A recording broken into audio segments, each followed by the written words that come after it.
오늘 우리에게 주시는 하나님의 말씀은 출애굽기 40장 34절에서 38절까지의 말씀입니다. 한 절씩 교독하겠습니다.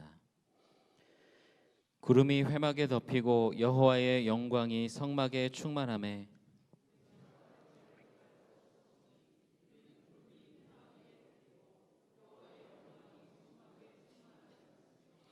구름이 성막 위에서 떠오를 때에는 이스라엘 자손이 그 모든 행진하는 길에 앞으로 나아갔고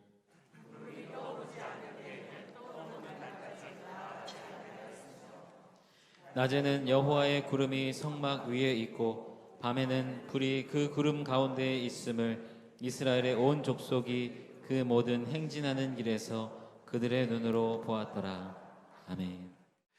이 시간에는요, 여호와의 영광이 머무는 교회라는 제목으로 출애굽기 40장의 말씀 함께 나눕니다. 이제 오늘 말씀을 마지막으로 출애굽기 강해를 마치려고 합니다. 굉장히 오랫동안 출애굽기의 말씀을 나눴잖아요. 여러분, 맛도 아는 맛이 무섭다 이렇게 이야기하지 않습니까? 저도 설교를 하면서 그런 생각해요. 말씀도 아는 말씀이 더 은혜롭지 않을까 하는 그런 생각을 합니다. 그런 의미에서 보면 창세기를 거쳐서 또 이제 출애굽기까지의 강해의 말씀, 우리가 성경의 어떤 이야기보다도 너무나 잘 아는 그런 말씀들을 우리가 나눴습니다. 여러분, 그 말씀들을 통해서 모든 것을 다 기억할 수는 없겠지만 여러분의 마음 가운데, 여러분의 심령 가운데 남은 한마디의 말씀이라도 있다면 여러분 그것을 흘려보내지 마시고 마음속에 새기시고 그 말씀 붙잡고 우리가 이제 애굽에만 머물러 있는 삶이 아니라 여러분 우리도 영적으로 출애굽해야 되지 않겠습니까? 우리가 광야에서만 헤매고 있어서는 되지 않지 않겠습니까? 이제 우리가 가나안 땅으로 요단강 건너 들어가야 되지 않겠습니까? 우리의 믿음과 우리의 신앙이 애굽에 머물러 있는 신앙, 또 광야에서 헤매는 신앙이 아니라 하나님께서 주신 가나안 땅에 들어가서 하나님의 영광을 드러내는 귀하고 복된 삶이 되시기를 이 시간 주님의 이름으로 축복합니다. 그동안에 나눴던 말씀을 다시 한번 잠시 우리가 되돌아보면 여러분, 이 출애굽이라는 단어는요, 헬라어로 탈출이라는 의미입니다. 우리가 영적으로 보면 크게 세 번의 탈출의 경험, 구원의 경험을 우리가 갖고 있습니다. 성경은요, 세 가지를 이야기합니다. 그 첫 번째가 바로 이스라엘을 애굽에서 구원해 주신 구원의 사건. 그리고 이제 우리가 사순절을 눈앞에 두고 있지만 예수 그리스도의 십자가를 통한 우리를 죄에서 구원해 주신 구원의 사건. 그리고 죽음으로 이 세상에서 벗어날 수 없었던 우리를 그 죽음의 속박으로부터 구속하여 주신 그 구속의 사건. 이것이요, 성경에 나오는 세 가지 큰 구속의 사건입니다. 야곱이요, 자기 아들들과 그 가족들과 함께 이제 애굽에 있는 고센 땅으로 이주하게 되고요, 430년이 지난 다음에 그들의 수가 점점 많아집니다. 그걸 보고 애굽 왕들이요, 걱정하게 돼요. 근심하게 돼요. 아, 저들의 수가 저렇게 많아지면 나중에 우리 애굽 땅에, 이 애굽 나라에 위협이 되겠구나. 그런 걱정 가운데에 그들을 박해합니다. 이제 하나님께서는 그 가운데에 모세를 세우시고 그들을 구원하시고자 하는 계획을 세우시고 모세를 훈련시킵니다. 이제 모세를 부르셔서 하나님의 구원 역사가 시작될 때에 우리가 잘 알듯이 바로는요, 즉각적으로 협조하지 않습니다. 10가지 재앙이 있은 다음에 비로소 이스라엘 백성들을 내보내게 됩니다. 10번째 재앙이 무슨 재앙이었죠? 장자의 재앙이었어요. 그런데 놀랍게도 모든 장자들이 다 죽음에 직면하고 죽게 될 때에 하나님께서는 이스라엘 백성들의 장자들은 살려주셨어요. 여러분, 그것이 무슨 사건입니까? 유월절 사건이죠. 첫 번째 유월절을 지키게 되고 이제 10번째 재앙은 바로로 하여금 더 이상 버티지 못하고 마침내 이스라엘 백성들을 보낼 수밖에 없게 만들었습니다.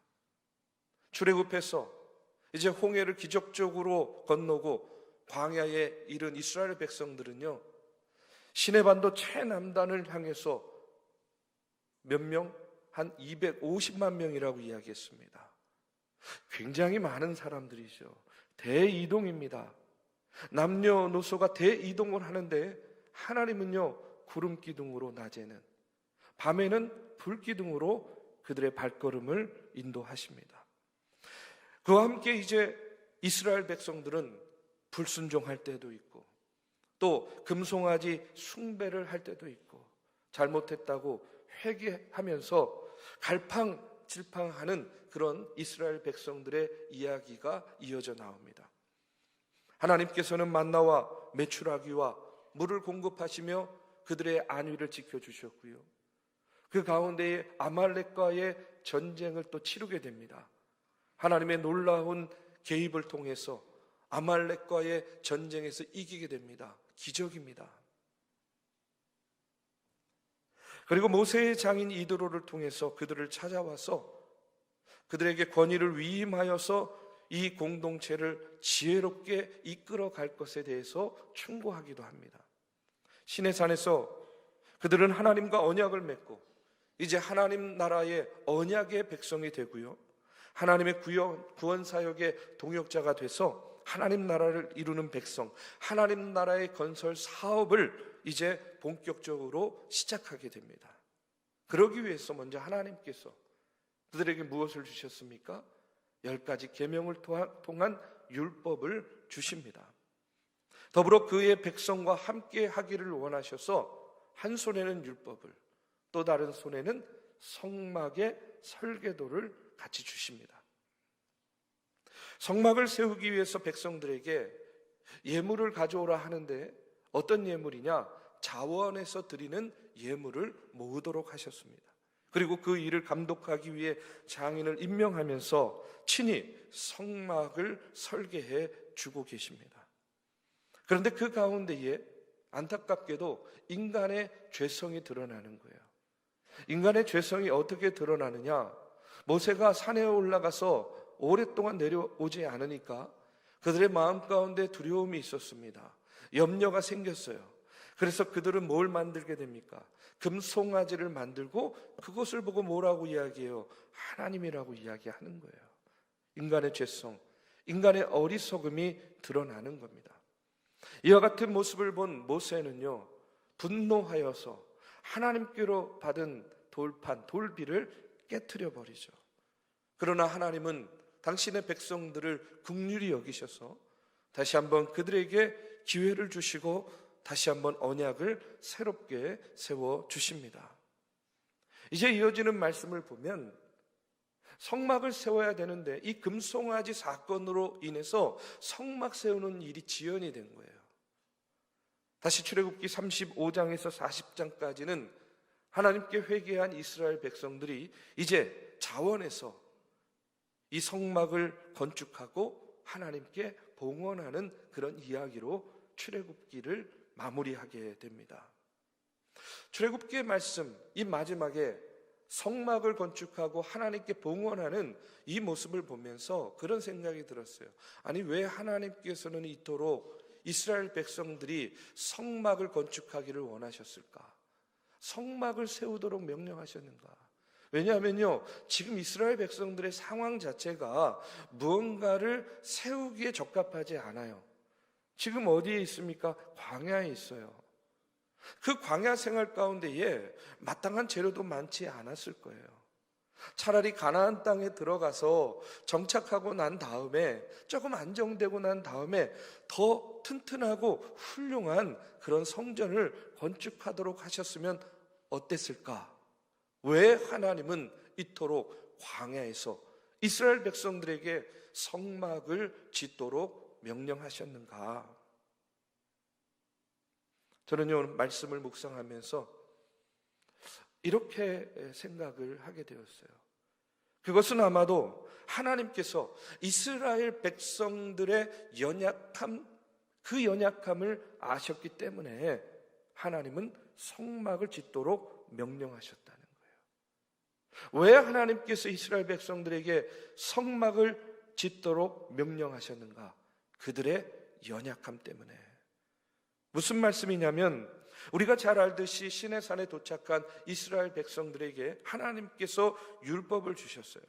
이 율법을 통해서 하나님과 이스라엘 백성들은요, 시내산에서 계약, 언약을 맺게 됩니다. 이 언약을 지키면 이스라엘 백성들은 어떤 민족이 되는 거예요? 거룩한 민족이 되고, 어떤 백성이 되는 겁니까? 제사장 백성이 되는 거예요. 그런데 하나님은 연약한 이스라엘 백성들이 그럼에도 불구하고 이 언약의 말씀을 제대로 지키지 못할 것을 알고 계셨어요. 율법만 가지고는 그들이 계속해서 또 다른 금송아지와 같은 우상을 만들 것이다. 하나님은 알고 계셨습니다. 돌비를 깨트리는 일이 그들의 삶 가운데에 계속 반복적으로 일어날 것이다. 그래서 세우신 것이 바로 성막이라는 그런 이야기입니다. 하나님께서는 계약이 파기될 경우를 대비해서 그들에게 성막을 주신 것이고요. 성막에서 드리는 제사, 다시 말해서 예배를 통해서 시내산 언약, 하나님과의 이 언약이 그때마다 다시 갱신될 수 있는 그런 기회를 주시기 위해서 이스라엘 백성들로 하여금 성막을 세우도록 하셨다는 이야기입니다. 성막을 통해서 하나님은 연약한 이스라엘 백성들이 죄를 지어도 그 성막에 나와 예배하고 제사할 때에 다시 그 언약을 갱신함으로 이스라엘 백성들과의 그 특별한 관계를 지속해서 맺어 나아가고 계신 것입니다. 그런 면에서 성막은 하나님과 이스라엘 백성들이 만나는 친밀한 장소요, 친밀함의 상징이라고 이야기할 수 있어요. 여러분, 성막이 하나님과 이스라엘 백성들이 만나는 그 친밀함을 상징하는 장소라고 한다면, 오늘 우리가 예배하는 성전은 어떤 곳입니까? 성막이 하나님과 이스라엘 백성들의 만남이 이루어지는 곳이라면, 오늘 이 성전은요, 하나님과 이 땅의 모든 백성들이 만나는 곳이라는 거예요. 아멘. 하나님은 이 땅에 성전을 세우시고 이 땅의 모든 백성들을 만나기를 원하셔서 주의 전으로 하나님께서는요, 저와 여러분, 이 세상 만민들을 불러 모으고 계시다는 겁니다. 오늘 하나님은요, 우리의 연약함을 역시 잘 알고 계세요. 우리도 이 땅에 살면서 말씀대로 살지 못할 때 많아요. 죄 가운데 삽니다. 그래서 지금 이 땅에 성막과 같은 이 성전을 세우시고 성전에 나와서 예배함으로 먼저 연약함 가운데 불순종했던 우리 죄를 회개하고 다시금 당신의 자녀로 거듭날 수 있는 그런 기회를 바로 이 성전에서 오늘의 예배를 통해서 저와 여러분에게 주고 계시는 줄로 믿습니다. 성막에서 드리는 제사를 통해서 언약을 갱신하고 당신의 백성들과의 관계를 끈끈이 이어주신 것처럼 우리가 성전에서 드리는 이 예배를 통해서 우리가 먼저 회개와 용서함을 통해 죄사함의 은총을 받게 되는 것이고요, 하나님의 백성이구나 하는 것을 이 자리를 통해서 저와 여러분 다시 확인받는 겁니다. 그리고 그 관계를요 계속해서 이어나가는 거예요.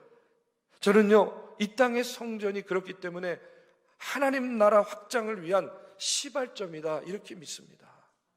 이곳에서부터 시작되는 거예요. 이곳에서부터 복음의 그 놀라운 역사가 출발하는 겁니다. 그것을 위해서 이 땅에 성전을 두고 하나님께서는요, 저와 여러분을 주의 전으로 불러 모으신 겁니다. 그렇기 때문에 지금 이 자리는요, 어떤 자리냐? 하나님을 만나는 자리인 줄로 믿습니다. 하나님과의 만남을 통해서 죄로밖에 죽을 수 없는 우리가 용서함 받고 거듭남의 은총을 경험하는 자리. 그래서 이 자리에서 우리는요, 이렇게 기도하고 고백하는 거예요. 하나님, 죄송해요. 제가요, 하나님 말씀대로 살지 못했어요. 용서해 주세요. 하나님, 죄송해요. 제가 바쁘고 분주함 가운데 하나님 잊고 살았어요. 죄송해요. 용서해 주세요. 부족하고 연약하지만 이 성전을 나가는 순간부터 하나님 말씀대로 살고자 제가 몸부림치면서 살아갈게요. 아무리 바쁘고 분주해도 땅만 보면서 사는 것이 아니라 눈을 들어서 하늘을 바라보면서 천지를 지으신 여호와 하나님, 그 하나님의 도움을 구하면서 살아갈게요. 여러분, 우리가 이렇게 이 자리에서 예배를 통해서 회개하고 전심으로 하나님께 용서를 구하면 우리의 연약함을 아시는 하나님께서는요, 우리의 그 기도를 받아주시고 우리의 예배를 받아주시고 이 예배를 통해서 우리와의 언약을 다시 새롭게 해주시고 하나님의 영광이 우리 삶에 충만하게 임하는 그와 같은 놀라운 역사가 나타날 줄로 믿습니다. 성막을 왜 지으셨습니까? 인간의 연약함을 아시는 하나님께서 이 성전을 통해서 당신과의 언약을 다시 갱신하시고 그리고 우리를 만나 주시기 위해서 세우신 곳, 바로 그곳이 성막이요 성전인 줄로 믿습니다. 오늘 말씀에 보면 이제 성막 건축이 끝났을 때에 34절 35절의 말씀에 보면 이렇게 나옵니다. 구름이 회막에 덮이고 여호와의 영광이 성막에 충만함에 모세가 회막에 들어갈 수 없었으니 이는 구름이 회막 위에 덮이고 여호와의 영광이 성막에 충만하였더라 하고 나오고 있어요. 성막이 세워진 후에 성막 위에 구름 기둥이 나타난 거예요. 그때에 여호와의 영광이 성막에 충만하였다라고 이렇게 말씀은 증언하고 있습니다. 여러분, 이 구름 기둥은요, 우리가 생각하는 단순한 구름이 아니라 여호와의 임재를 상징하는 구름이에요. 구름 기둥이 처음 등장한 것은 언제 등장했습니까? 이스라엘 백성들이 출애굽한 다음에 바로 하나님께서는요, 구름 기둥과 불 기둥으로 이스라엘 백성들의 걸음을 인도해 주십니다. 출애굽기 13장 21절 22절에 보면 모세가 이스라엘 백성들을 광야로 인도하고 숫곳을 지나 에담에 진을 칠 때에 여호와께서 그들 앞에서 가시며 낮에는 구름 기둥으로 그들의 길을 인도하시고 밤에는 불 기둥을 그들에게 비추사 낮이나 밤이나 진행하게 하시니 낮에는 구름 기둥, 밤에는 불 기둥이 백성 앞에서 떠나지 아니하니라, 이렇게 나와요. 낮에는 뜨거운 태양으로부터 구름이 이스라엘 백성들을 가려주는 거예요. 밤에는요, 불기둥으로 그 광야의 매섭고 추운 바람으로부터 이스라엘 백성들을 따뜻하게 보호해 주시는 겁니다. 이처럼 구름 기둥을 통해서 하나님께서는요, 이스라엘 백성들을 광야에서 인도해 주시고 보호해 주셨다는 거예요.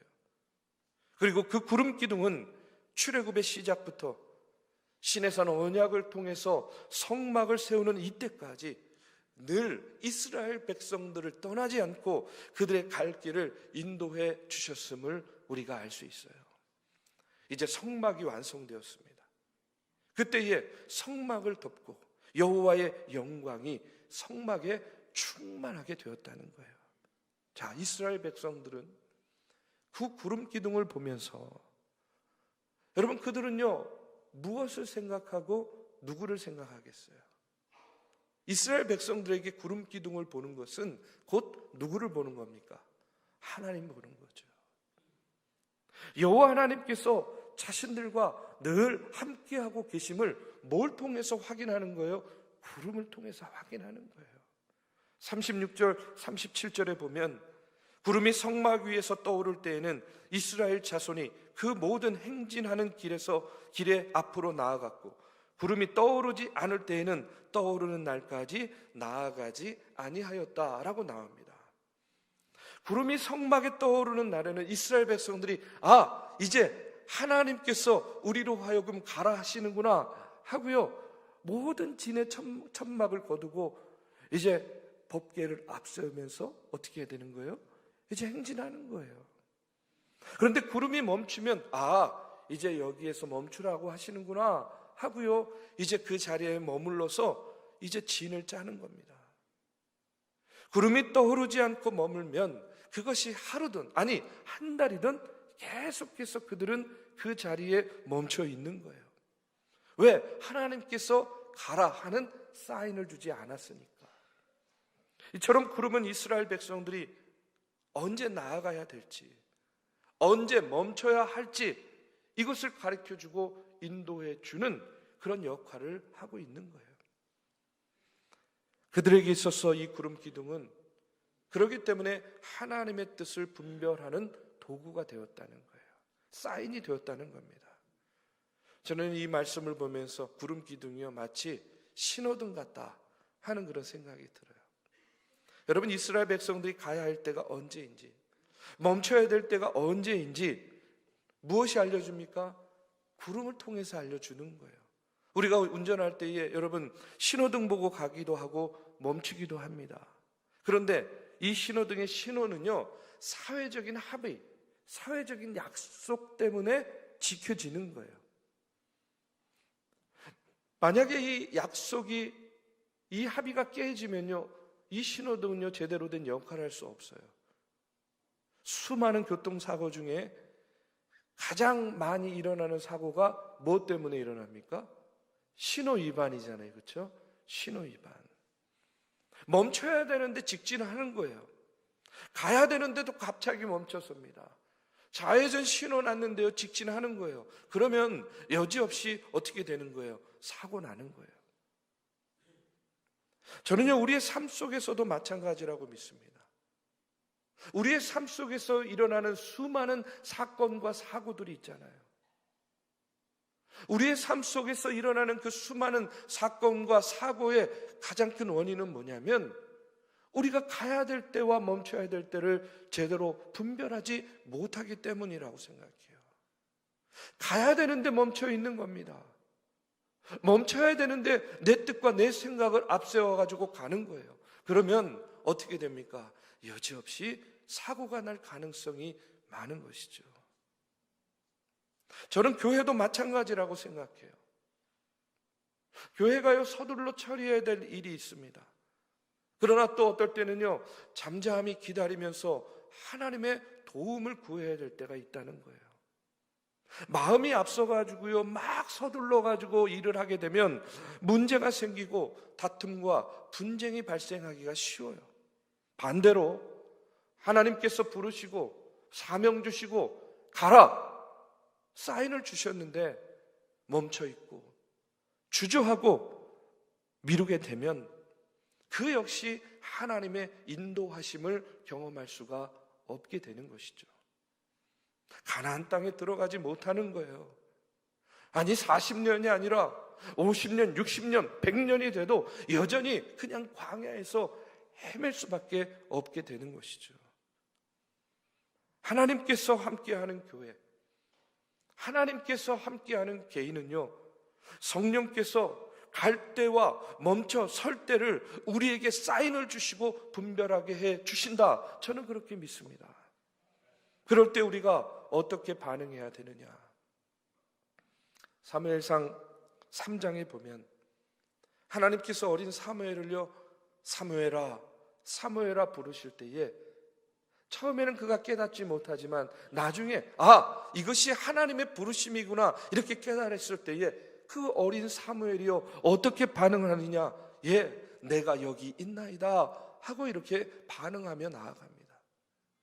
이사야서 6장 8절의 말씀에 보면 이사야 선지자가요 이렇게 고백합니다. 내가 또 주의 목소리를 들으니 주께서 이르시되 내가 누구를 보내며 누가 우리를 위하여 갈고 하시니 그때에 내가 이르되 내가 여기 있나이다 나를 보내소서. 하나님의 부르심 가운데에 내가 여기 있나이다, 나를 보내소서, 이렇게 응답한 것처럼 우리도 성령의 임재와 부르심 가운데에 우리가 응답해야 되는 거예요. 내가 응답해야 되는 거예요. 우리 교회가 응답해야 되는 겁니다. 움직여야 되고요, 갈 길을 가야 되는 거예요. 여러분, 이스라엘 백성들이 하루를 시작하면서 가장 먼저 한 일이 무엇이겠습니까? 눈 뜨고 하루를 시작하면서요, 아마도 그들은요 제일 먼저 구름을 확인했을 거예요. 구름이 떴는지, 구름이 움직이고 있는지. 그들은 하루의 일과의 시작을 눈을 들어 하늘을 보며 구름을 확인했을 겁니다. 하루 일과 중간중간에도 아마 구름을 보면서 그들은 확인을 하고요, 하루를 마칠 때에도 멈춰야 될지 아니면 가야 될지를 구름을 통해서 확인했을 거라는 거예요.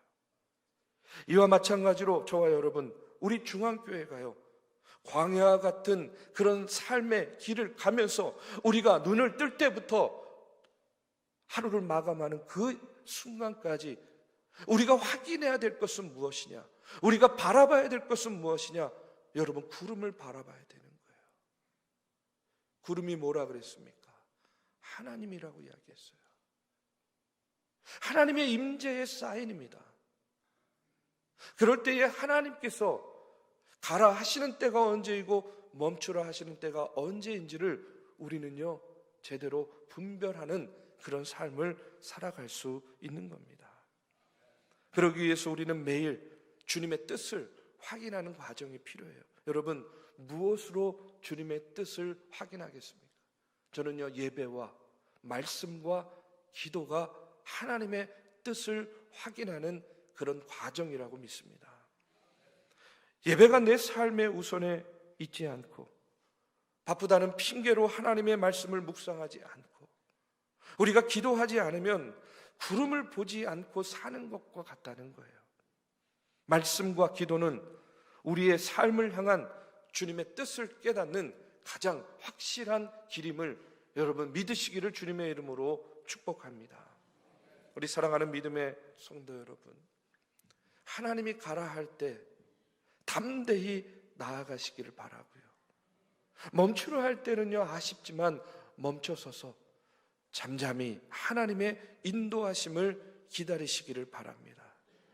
그럴 때 여호와의 영광이 충만한 개인, 여호와의 영광이 충만한 교회, 여호와의 영광이 충만한 나라와 민족이 될 줄로 믿습니다.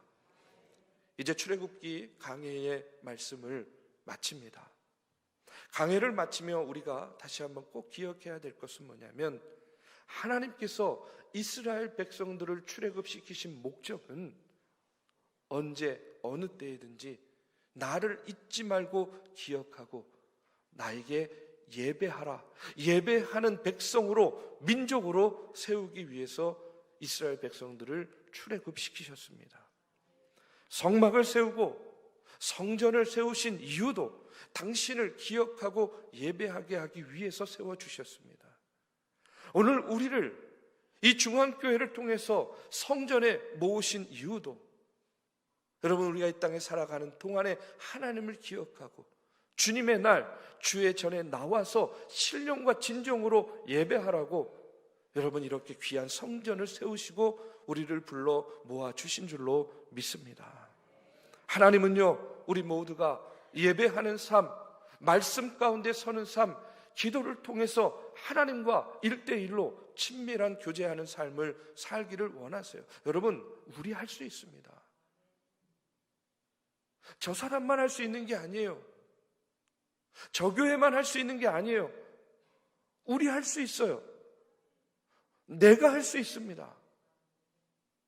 그럴 때 하나님께서 충만한 교회가 되는 것이고, 하나님의 인도하심 따라 승리하는 믿음의 삶을 가는 우리의 삶의 여정이 될 줄로 믿습니다.